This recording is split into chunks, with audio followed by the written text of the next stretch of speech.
Alright, guys. Hello, everybody. Welcome to a new game. Not new game. Welcome back to the letter, everybody. Today we are playing as Marianne one last time. Alright, let's get right into it. Maybe not the last time. I don't know. Let's just start, guys. Let's just start. Do the lot of you have anything else crucial to do today, Marianne? There are still some little things to do. It isn't the end of the day yet. Ain't that true, Marianne? Ain't that true? Alright. Yes, but you're paid hourly, aren't you? Per day? Really, I don't care. You and the others can just take off for the day. Why is he dismissing us early all of a sudden? Is this about the possible security threat? Did my question get him all worried and paranoid that he would just send the workers and I away? I realize that threats are of actual concern to the rich and powerful people. I imagine whether anyone wants to or not. They get a few enemies here and there. Yeah. But I'm sure the foreman and his works can be trusted and are no threat. Well, at least I trust the people I'm working with. I understand if he doesn't. He doesn't know from a can of paint. Still, wouldn't it be safer if there are people around who can watch their back? You're the boss. My being paid by the day aside, I won't be held responsible for any significant delay caused by your decisions. I'll try to get around that, of course, but I'll just remind you of the fact.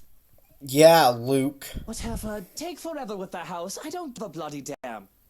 Don't you worry, you're still getting your money. Just sod off. Go crawl around a pub and find yourself a good lay. Crazy, bro. Crazy. That's crazy. Paranoid or aggravated as he might be, this conversation certainly didn't have to warrant that sort of remark. Maybe I will. Walking out of the kitchen, I just accept the fact that whatever he says will go well under his roof. Ms. Wright and the photographer are still far too busy in conversation to notice me, even as I make my way through the dining hall. Besides, I didn't want to ruin their fun. Well, it wasn't really a big thing. People didn't like Blue Fonzie very much. People don't like a film about colours. I suppose they would have liked Blue Bibby a lot more. Alright. Going to the foyer has me stumble upon the family butler once more, who raises a brow at my presence. And where are you off to in a hurry, Miss McCulloch? The foreman is looking for you. The Bratwurst wants us off the clock. He's dismissing us early because of... Oh, I don't know. He just wants us out of here. I'll go and call a cab for you then. It would be for the best that you leave when he asks you to. I don't doubt it. My ride back to the city doesn't take too long to get here. Granted, there was some difficulties at first because the driver didn't know where the Ermengarde mansion was. He tried to have us hand over GPS coordinates from our smartphones or some other techno babble I didn't care about, and the butler didn't understand. But as soon as we told him it's that haunted mansion over in Ansem Village, he knew just the place. And finally headed over, albeit with some hesitation. On the way back to the city, the driver keeps complaining about that place giving him the willies. It gives me willies too. I would love to snap at him. But as soon as the thought occurs to me, another blossoms in the forefront of my mind. One that has somehow bothered me greatly, more than any expression over whiskey in this project, or wanting all of it to stop. There has been no Lorraine whispering over my ears today. Worse, I find myself searching for it. Searching for her. Domnu Orethi.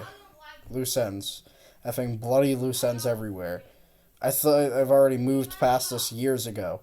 And it does nothing to help me curb my frustration. If anything, it only assures that I want a stiff drink.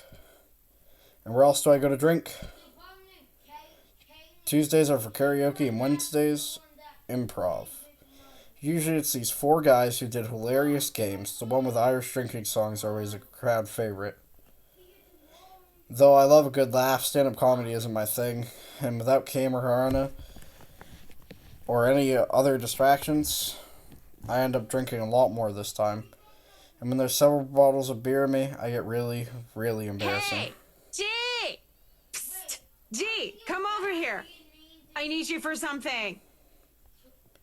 It's a good thing that the bartender is a nice fellow. I'd probably have been kicked out of the other places by now, or worse. If push comes to shove, all he would do is give me an easy smile or a shake of his head even when he's attending to other customers. Just like Give me a now. moment, will ya? I gotta go check on her. He's some Asian guy, and I'm pretty sure I've seen him here a couple of times, although he never talks to anyone else except G. The girls used to be all over him too, but he always turned them away. I'll be here. You go do that before she falls over. Asian Joe is Ashton! I'm sorry. That just caught me so off guard. All right, all right. What is it? Hi, bartender, who also kind of looks like the priest, who also kind of looks like the one guy who also kind of looked like the priest, who I thought was the priest but wasn't the priest and was actually the captain. Do you need someone to help you get home? Bartender, pour the wine. I think that's enough alcohol for you, little missy. I'm cutting you off. Oh, God, that's crazy. A whine comes from the back of my throat as he pulls my bottle away. I have no hope of getting them back once they're behind the counter, even in my drunken mind, I don't dare hop over it for them. Because what little sense I have left knows I'd sooner take a floor dive than succeed in wrestling a bottle from a sober man. But that doesn't stop me from trying to reach out with my arms like a stupid idiot anyway. He smiles and shakes his head, just like I know he would, before going back to the other guy. Right now, where were we? How you holding up, boy? With no drink and no one really to chat with, I would have gone home or gone to sleep on the bar right there and then. But I'm not really stand up and try to trek back home just yet. Same old, same old. I'm still on the Luxborn firm case. Those blokes they talk about being in dark suits, whisking people into the night or some shit and all that. Didn't the media call it some ridiculous name in the morning news? What is it this time? Wait, don't answer that. They've called it a lot of things. As long as people don't start running around claiming they're the Illuminati. So, what have you got for me this time, G? Anything good? Slow down there. You haven't even told me what sort of dealing dosh we got. Who are you looking into this time? Your talk would have interested me, would have kept my attention if I gave a damn. But in my current state, I can barely give two F's about the things going on around me. All these words are just buzzing, barely surfacing from the sea of the sounds as the pub. And it would have stayed that way, perhaps even drowned, if I didn't hear his name. Luke, right. You know the guy. And don't pretend like you don't, G. It takes a special kind of ignorant not to know who he is. He's come into this pub before. You know, it wasn't a long time ago he came into this pub. He actually had a couple drinks and went home with little Missy over there. Ain't that right, little Missy? And then little Missy's gonna be like, I don't know what you're talking about. That's not her voice at all. That smug blonde who likes throwing round his money. He was just here a few days ago, as a matter of fact. That smug blonde who likes throwing around his money. Yeah, that is him. He was Great just there a few tipper. days ago. If you think him just dumping a wad of cash on the counter after having too much whiskey counts as tipping, why are you asking? He dirty? You have no idea, G. He's probably the worst sort you can imagine. Oh, God. The worst sort, huh? I hate that. I hate the worst sort. Never had to deal with the worst sort before, but probably pretty bad, huh? Luke freaking right. Effing whiskey. Even without him around, I'm still hearing about the guy. What the absolute F. Despite this, I find myself getting up and sauntering over to join them before I pipe up. Is this smart talk about Luke fucking right I'm hearing, eh? Private conversation here, lady. There's only amusement on G's face. The Asian guy, he starts to look ticked off as hell. Don't worry, Holmes. She's clean. And she might be able to help you with your, predicament. Course. A drunk's just stumbled through here with what... Get real, G. No offense, lady, but you're smashed. I know, right? Nothing beats being drunk after a hard day's work. Especially when you're working for Mr. Luke Wright. So, she works for the guy? Doesn't that make her, I don't know, suspect? See, have a little faith in me, why don't ya? I don't have much, and you might as well have something to go off. You're the one who was so desperate to come running to me for business. Yeah, Ashton. Yoo-hoo! Still right here, fellas. 5'11", can't miss me. Unlike Shorty over here. Oh, Jesus. What's with that mad look? You want to dance, boy? You don't look like you can bust a groove. Maybe a leg, but with that fancy coat of yours. To add insult to injury, I moved directly behind him and used that top of his head as an armrest. But when he shakes me off, I plop into the seat right next to him. Don't try me. You can hardly stay on your feet. We don't want to ruin your fancy coat, do we? Ah, children, the both of you. But you're still standing after all that, are you? Matt, you see this giantess? She's a legendary regular here.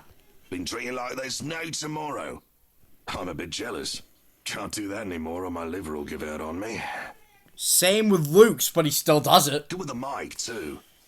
Don't see you much recently, but I guess you're always busy, are you? You're some fancy designer or something, if I remember correctly. Wait, I know you. You were at the open house for the mansion. Yeah, that's right. Marianne McCulloch. I'm a famous interior designer extraordinaire. Ooh, that rhymes. Anyway, you guys were talking about that weenie Luke Wright, right? Or something. Can't really talk about it. I don't even know if I can trust you, even if G said you're clean. But anything would be of help. Well, I don't gossip about my clients, if that's all there is to this. You wanted to gossip about him a few minutes ago, Marianne. And that was the beer talking, not Marianne. You won't mind if we ask the beer a few questions then? Maybe. Depends on who's asking and what they're asking. How dare that sleazy wanker treat me like I'm a piece of furniture? And by wanker, you mean Luke Wright. Yes, Luke Wright. I just said that. He's Kultona Kranze. Completely different from his pretty wife. Annie? Hannah? Anna. I wouldn't be surprised if he's doing something dirty behind her back. Even bought him a mansion. Lucky bastard. So it was the wife who bought the place. Are you going to repeat everything I say? Yes, it was the pretty one. The one with the long hair. She bought the place. Sort of. With how drunk you are, I don't even know if you're aware or sure of what you're saying. Excuse you? I am at least 350,000% sure that I know what I am saying. I am a professional. I'm totally sure of what I'm saying. Do you think just because I'm drunk I don't remember facts? I remember everything. I remember every little thing as if it only happened yesterday. I bet you don't remember young McGurn's full name. Of course you don't. Here we go. John William, pure mad, mental inte, your body, Simpson Clay, Gimel Chip, the Bam, Rib Bracker, no real young rebel, your best saint, John McGurn. See? I have a photographic memory. Or read memory. I don't remember which is which. Back to the wanker. Back to the wanker, okay. Nothing off about him or anything? Nothing shady that sets the alarm bells in your head? Alarm bells, nothing ringing. Maybe someone's mobile is. I'm getting tired enough for me to press my cheek against the cool countertop with my eye tight. Eventually cracking one eye open just in case they thought I fell asleep by grin at Holmes. Aside from being a sleazy piece of shit, he did get all in a tizzy whenever something about security came up. Makes sense. I don't blame the guy. Place that big, you'll need a couple dozen people stationed around if you want to make sure nobody you don't want gets in. And the guy seems like the type that doesn't like too many people. Oh, yeah. But he does like the ladies. I don't think his mummy hugged him enough or anything. These are serious questions, Marianne. Lives might just be at stake here. What do you expect? She's smashed. Why am I even doing this? This is getting me nowhere, G. She's not a reliable source. The chief, let alone the courts, aren't going to take the word of a drunk. This'll be dismissed, and I might be in trouble if they try to argue that I coerced a testimony out of her. This is a fucking train wreck. You're a fucking train wreck now, if you ask me. Maybe it's about time you apply the brakes and stop for a bit. The weird despair that comes over the both of them is palpable. I don't know. If feelings had taste, it'd be bitterer than the beer I'm full of. Gets me thinking, though. Thinking doesn't get me far with too much shite in my system. You know that's not an option. Thanks for being patient, McCullough. Good luck with your work on that mansion. Speaking of that mansion, there's something going on in that place. Something. As ocht day! No wonder Mr. Right likes it so much. It's as fishy as he is. Rotten bloke. Maybe that Santos girl is really onto something, eh? Suspicious shite, I'm telling you. Explains why she's so reluctant. What do you mean that Santos girl is onto something? Before I get another word out, there's hands on my shoulders and everything starts to spin. Quickly slap his hands away the best I can, send him the fullest, foulest look I can Take muster. your hands off me, pipsqueak. I'm not a lady who's shaken or stirred unless you want me up-chucking on your pretty hair. But it's just like I said. Are you sure you aren't brain damaged or deaf? Santos girl from BRC showed us this creepy letter. You know, just like those spam stuff you get in your emails. And we thought it was some joke or that the girl was just a bit too green to handle a big sale like that. You should have seen the look on their faces when they saw it. Whiskey, that's Luke fucking right, you get me? And the missus didn't look too happy either. I should have taken a picture and posted it everywhere. When rich snobs give you that face, no wonder the Santos girl went all mental on us. Working with them does that, you know? I think I'm about to. I'm not mental yet, am I? Anyway, just like I said, in that man... Yeah, I mean, what, Marianne, you're definitely starting to go mental. Like, you are 100% starting to go mental. You need a little bit of a chance here. But anyways, guys, I will see you all next time. I hope you enjoyed this episode of The Letter. I know it's been a while since I played, and I know it wasn't that long video, but I've been doing my best to try and get back on track. Okay, I promise I have some stuff coming soon. So don't worry just quite yet. I will be back in no time, guys. I'll see you all in the next video. Bye-bye!